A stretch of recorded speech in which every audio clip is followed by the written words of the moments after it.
Alright mga amigos, finally may bahay na at may broadcast partner na ulit ang Premier Boxing Champions o PBC. Dahil ito nga po ang breaking news galing mismo sa official Twitter account ng PBC. Sabi nila sa caption, "A new chapter begins in the new year." At ang nakapaloob na mensahe sa larawan, Prime Video and Premier Boxing Champions announce new multi-year rights agreement beginning in 2024.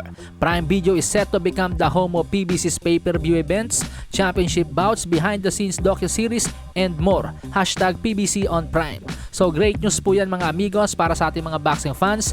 Masaya ako sa balitang yan mga amigos kasi subscriber din po ako ng Amazon Prime.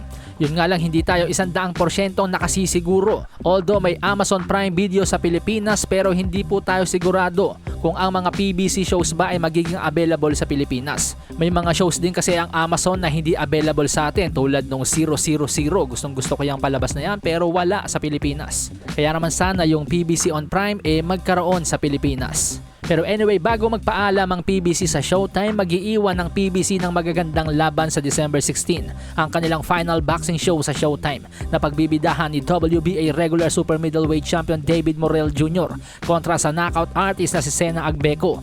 Chris Colbert versus Jose El Rayo Valenzuela rematch, WBC World Flyweight Champion Julio Cesar Martinez versus undefeated challenger Angelino Cordoba, former WBA Junior Welterweight Champion Alberto Puello, makakalaban naman si Hector Madera.